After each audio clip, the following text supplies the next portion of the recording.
오늘 본문은 예수님께서 공적인 사역을 시작하실 때 제일 처음 일으키신 기적입니다. 11절에 보면 이것을 표적, 영어로는 sign이라고 이야기합니다. 이때가 바로 예수님께서 공적인 사역을 공식적으로 시작하신 지 6일째 되는 날이 이 날입니다. 예수님께서 어머니 마리아와 제자들과 함께 한 혼인잔치에 초대되어서 일으키신 기적, 즉 표적에 대한 말씀입니다. 당시 유대인들의 혼인잔치는 개인적인 가족만 초청해서 개인적인 그런 잔치이기보다는 온 가족과 친척과 그리고 더 넓게는 온 동네 사람들을 다 초청해서 하는 아주 굉장히 큰 축제였습니다. 돈 있는 사람들은 물론 그 온 동네 사람들을 다 초청했습니다. 그래서 그 축제는 일주일 동안 계속되었습니다. 물론 돈 없는 사람들은 가족과 친지 그리고 친구들 얼마만 초대했을 것입니다. 그런데 그 당시 그 결혼 예식은 결혼 예식에 제가 초청받았는데 결혼 당사자 그 집안과 내가 별로 좋지 않은 사이입니다. 그래서 나는 결혼 초청을 받았지만은 그 결혼 예식에 내가 참석하지 않는다면은 그것은 굉장히 무리한 행위로 당시 간주되었습니다. 그러므로 나와 그 사람과 결혼식을 하는 그 집안과 별로 좋지 않은 사이라도 결혼 초청은 당연히 응해야 하는 것이 그 당시의 그 예법이었습니다. 그래서 이 혼인 예식에 이어지는 약 일주일 동안의 혼인잔치는 당시 그 유대인의 문화에서는 아주 굉장히 중요한 부분이었습니다. 오늘 이야기는 예수님과 예수님의 제자들 그리고 예수님의 어머니가 참석했던 혼인잔치에서 포도주가 떨어진 그 사건을 통해서 이야기가 전개됩니다. 그래서 3절에 보니까 예수님의 어머니는 예수님께 포도주가 떨어졌다라고 이야기합니다. 예수님께서는 가나라는 동네에 예수님과 어머니 예수님 그리고 그의 제자들과 함께 한 혼인잔치에 참석했습니다. 아마도 예수님의 육신 그 친척집이 아닌가라고 생각합니다. 왜냐하면은 예수님의 어머니가 그 혼인잔치 하는 도중에 중요한 요소인 포도주가 떨어짐을 통해서 이거 큰일 났다 생각해서 예수님께 도움을 요청하는 것으로 보아서 무슨 연관 있는 친척이 아닌가 하는 그런 생각도 듭니다. 그런데 이 잔치를 하다가 포도주가 떨어졌음을 예수님 어머니가 알았습니다. 그래서 그 문제를 가지고 예수님께 이야기를 합니다. 그리고 이야기하고 나서 5절에 보니까 그 어머니가 하인들에게 이르되 너희에게 무슨 말씀을 하시든지 그대로 하라라고 이야기하는 것으로 보아서 예수님은 그냥 자신의 육신의 아들이지만은 특별한 분임을 이미 알고 있었습니다. 마리아가 그 예수님 어머니 마리아가 예수님 잉태할 때 성령으로 잉태되었잖아요. 그렇잖아요.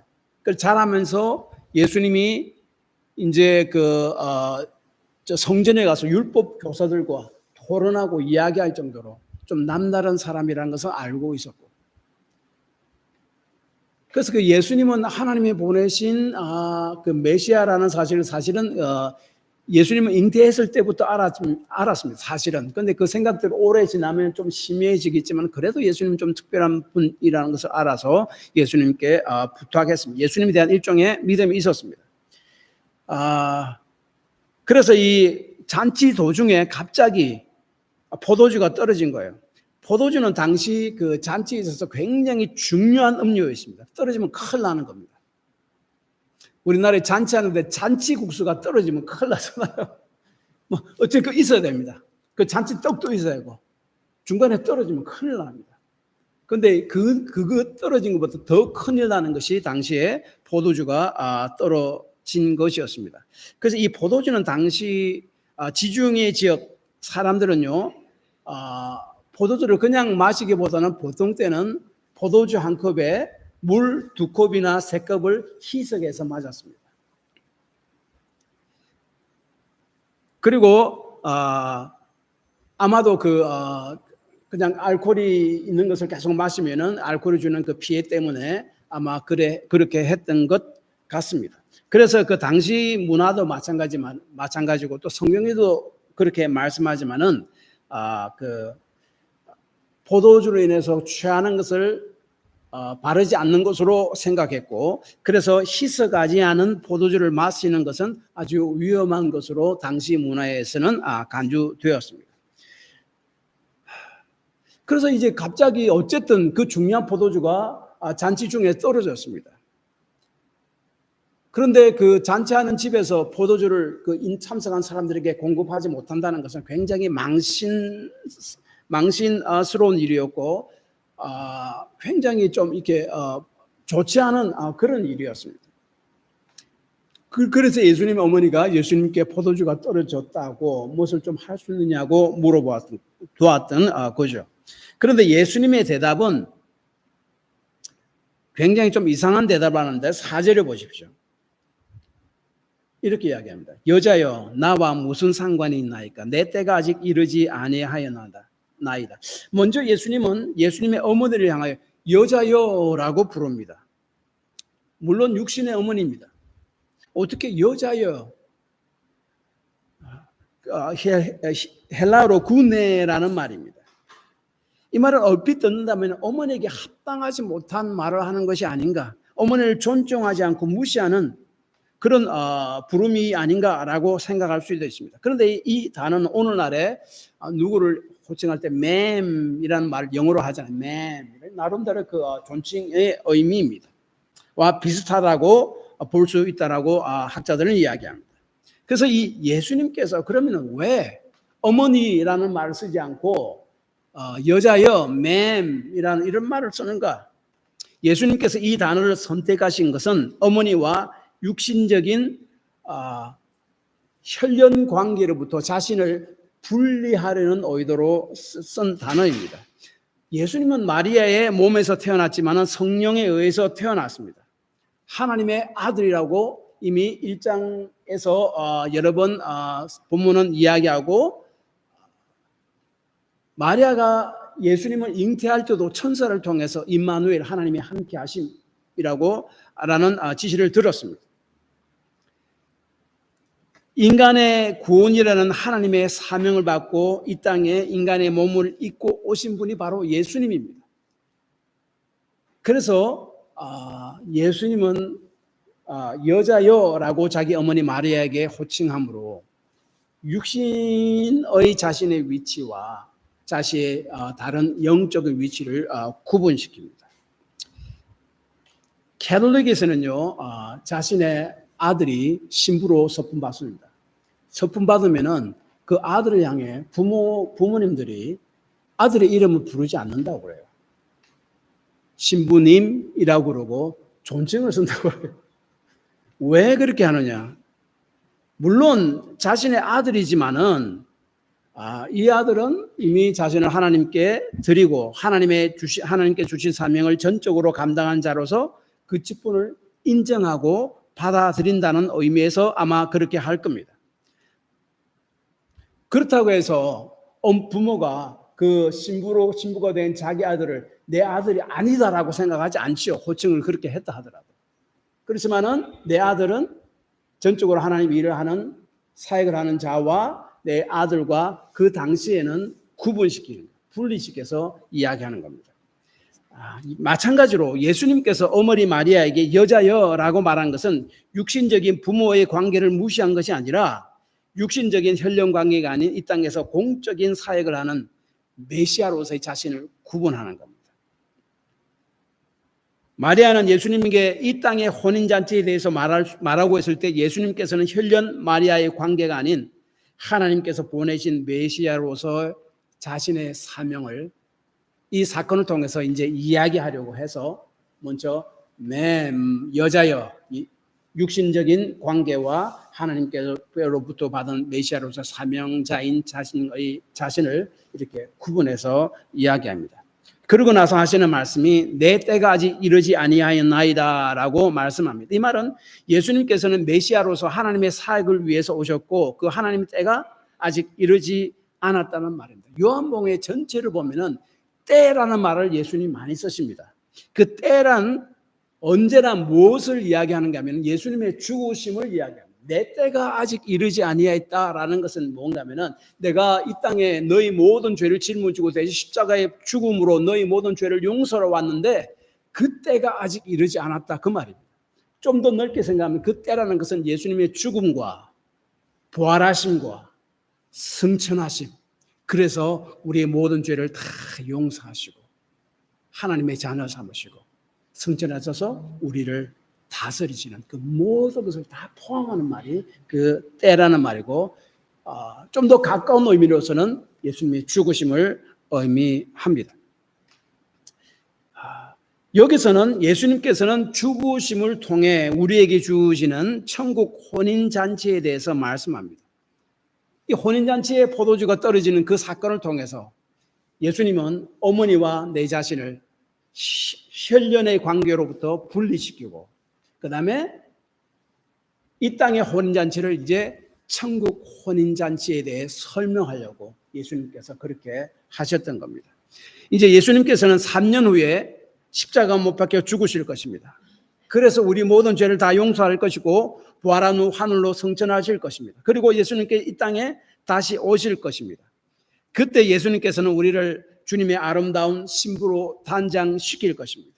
그래서 우리를 어린 양의 혼인잔치에 참여시킬 것이고 창세기 21장, 요한계시록 21장의 새하늘과 새 땅, 영원한 천국, 영적으로 이야기하면 영적인 신혼집에 영원히 하나님의 영광과 풍성함과 임재 가운데 살게 될 것입니다.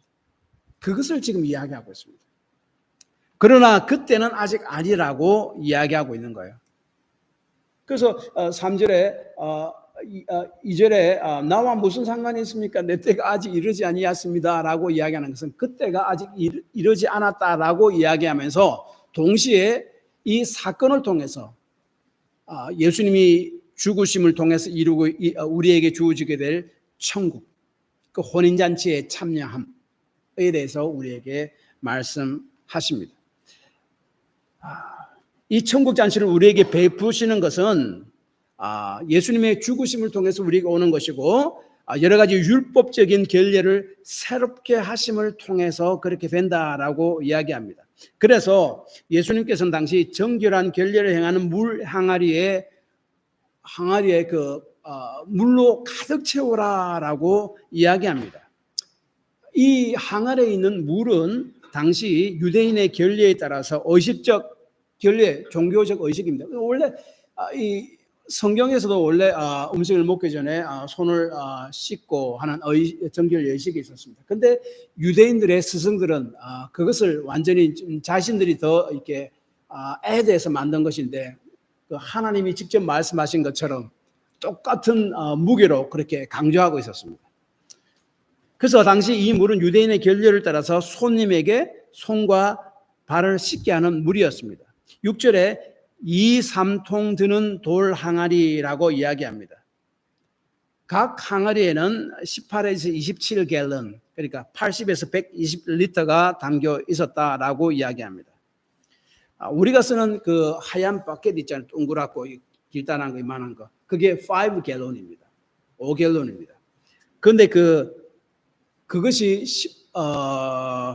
18갤런에서 27갤런,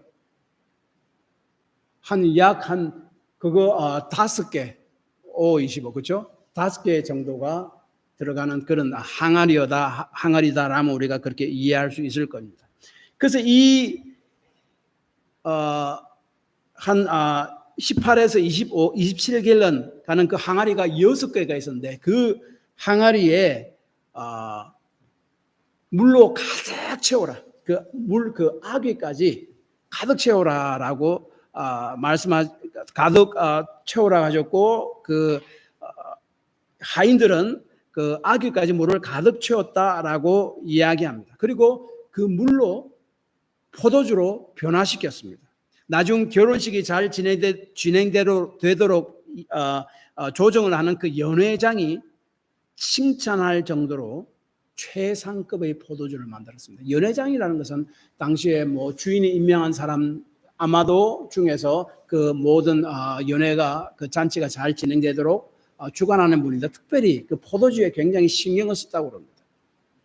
근데 그 연회장도 인정하는 최상급 포도주로 그 물이 변했습니다. 그래서 유대인의 법은 밥 먹기 전에 씻는 것이었고 예수님께서 이 물로 포도주를 만드셨다는 것은 유대인들이 지키는 그 율법의 결례를 새롭게 하셨다 하는 말입니다. 이제 예수님 때는 더 이상 그러한 결례가 필요치 않은 시대가 될 것이다 라는 말입니다. 죄 있는 인간이 하나님을 만나러 갈 때마다 제사로서 여러 가지 정결 의식으로서 죄를 씻는 그런 의식을 행하고 짐승을 죽여서 그 피를 뿌리는 의식을 행하는 것이 아니라 오직 예수를 믿음으로 천국 잔치에 참여할 수 있는 그러한 시대가 도래할 것이다 하는 것을 말씀한 것입니다. 그래서 우리가 예수님의 신부가 됨으로 그렇게 됩니다.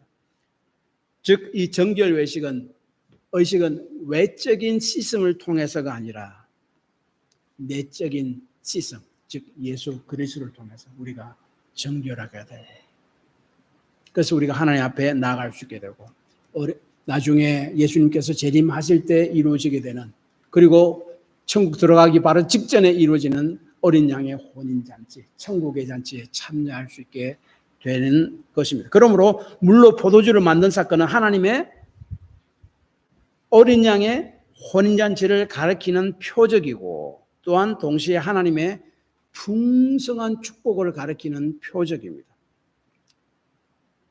예수 그리스도를 통해 그를 믿는 자에게 주시는 하나님의 풍성한 축복을 가리키는 것이 물로 포도주를 만든 겁니다. 그래서 이 기적을 표적이라고 이야기하고 예수님의 영광이 드러난 사건이라고 이야기합니다. 표적은 뭡니까?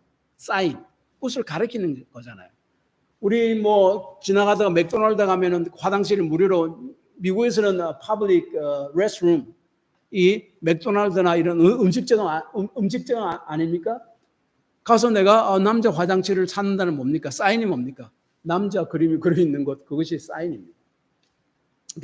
예수님이 일으킨 기적이 바로 표적이라는 것은 사인인데 예수님이 누군가라고 나타나는 것이고 그것이 바로 사인을 통해서 예수님을 통해서 이루시는 천국 혼인 잔치에 대해서 이야기하고 계신 것입니다. 그리고 그 예수님을 통해서 천국 혼인 잔치에 참여하는 자가 받을 그 풍성함에 대해서 또한 이야기합니다. 그래서 이 풍성함이라는 것이 그 항아리에 물을 채우는데 아귀까지 가득 채우잖아요. 그 가득 찬 물이 포도주로 변화되었다라고 이야기합니다. 성경에 보면은요, 이 포도주로 가득 찬다 이 말은 하나님의 풍성한 공급을 상징합니다. 이사야서 25장 6절에 보면 만군의 여호와께서 이 산에서 만민을 위하여 기름진 것과 오래 저장하였던 포도주로 연회를 베푸시리니 하나님의 풍성한 공급. 그리고 동시에 그 물로 포도주로 변화시킨 사건은 그를 믿는 자에게 주시는 어린 양 혼인잔치에 참석할 수 있는 자격. 그것을 이야기합니다. 이 어린 양의 혼인잔치가 어떤 것입니까? 요한계시록 21장 1절에서 8절에서 설명합니다. 예수님이 재림하실 때 요한계시록 20장에서 우리 성도를 미혹하고 죄악에 빠지게 만드는 마귀가 사탄이 불과 유황못에 던져져서 영원토록 있게 됩니다. 그리고 믿지 않는 자는 자신의 죄에 따라 심판을 받아서 영원한 형벌을 받고 하나님의 생명의 책에 기록된 믿는 자는 영원한 생명 가운데 들어가게 된다라고 이야기합니다. 그리고 요한계시록 21장 1절에 보면은 모든 만물이 새롭게 되어 새 하늘과 새 땅이 된다라고 이야기합니다. 세상은 죄로 인해서 타락했습니다. 사단이 공중 권세를 잡아서 사람을 미혹하고 성도들을 미혹합니다. 오늘 제가 담임 목사 코너에 잠깐 제가 언급한 것이 있는데 그 마지막 때 사단이 하늘에서 쫓김받아서 땅으로 와서 성도들을 그렇게 유혹하고 미혹하는 그때가 지금 마지막 때죠. 죄로 인해 눈물과 죽음과 애통함과 고통하는 것이 이 땅에 왔습니다. 우리가 사는 세상은 기쁜 일보다 슬픈 일이 더 많습니다. 근데 요한계시록 21장 4절 보십시오. 모든 눈물을 그 눈에서 닦아주시니 다시는 사망이 없고 애통하는 것이나 곡하는 것이나 아픈 것이 다시 있지 아니하리니 처음 것들이 다 지나갔습니다. 이러한 일들이 언제 일어납니까? 예수님께서 재림하실 때에 일어납니다. 사단과 그의 세력들을 영원한 불못에 던져놓고 우리 죄를 던져놓고 우리 믿는 자를 하나님이 초청하십니다. 그래서 그 앞에서 천국 문 앞에서 어린 양의 혼인잔치, 천국 잔치를 베푸십니다. 그것이 바로 요한계시록 19장에 있습니다. 그것은 바로 하나님께서 사람과 함께 영원토록 거하는 곳이고 하나님과 직접 보고 교제하고 인도하심과 보호하심을 받는 곳이다라고 성경은 이야기합니다.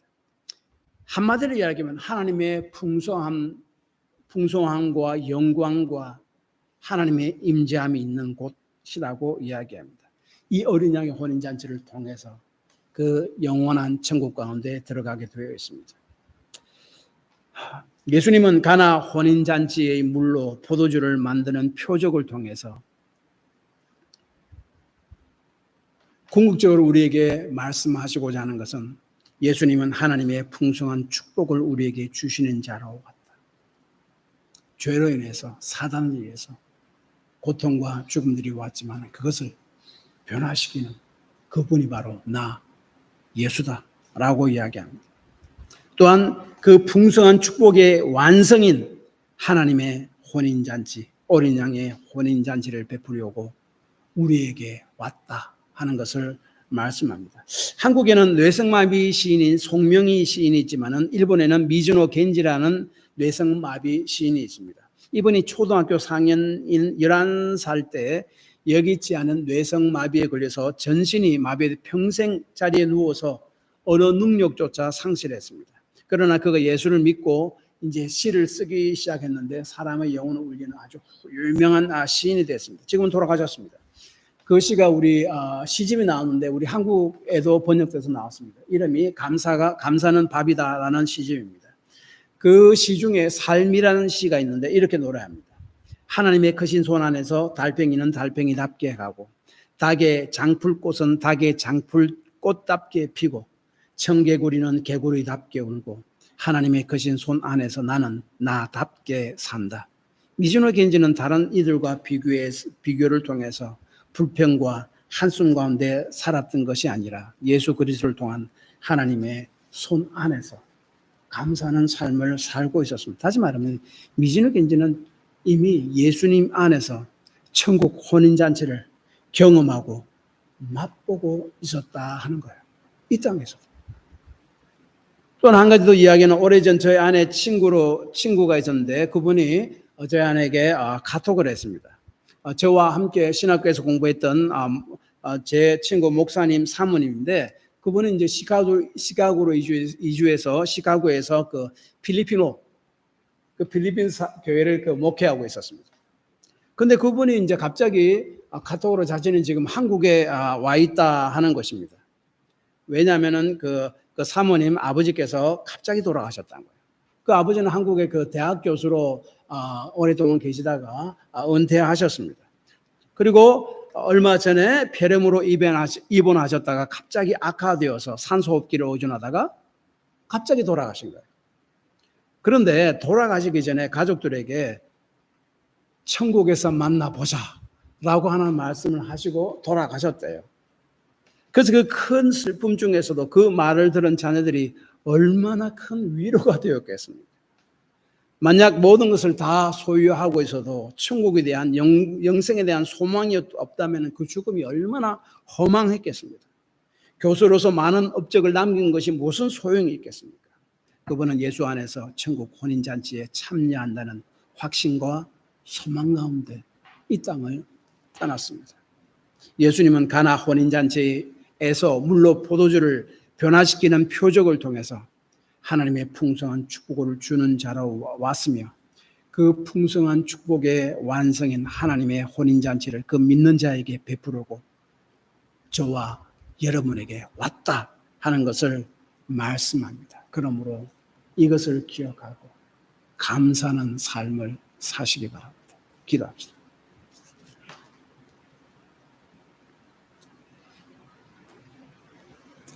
예수님께서 물로 포도주를 변화시키는 그런 기적은 표적이다라고 이야기합니다. 그 표적은 무엇을 가리키는데, 즉 하나님의 풍성한 축복을 가리키고 마지막 날에 있을, 그리고 그 믿는 자에게, 예수를 믿는 자에게 주어질 하나님의 혼인잔치, 어린 양의 혼인잔치를 가리킨다. 그 믿는 자는 그런 소망을 가지고 살아가고 그런 축복 가운데 살아가다가 결국에는 그 영광스러운 어린 양의 혼인잔치 속에 가게 되는 자로 되어 있다 하는 것을 우리에게 말씀하시는 겁니다. 그러므로 우리가 이 땅에 살면서 여러 가지 힘든 일이 있지만은 그래도 우리는 이 천국의 어린 양의 혼인잔치에 소망이 있다는 것을 기억하고 믿음으로, 감사함으로 이 모든 힘듦을, 어려움을 이겨내고 하나님께 영광 돌리고 감사하는 삶을 살아가게 하옵소서. 좀 그렇게 기도하시기 바랍니다.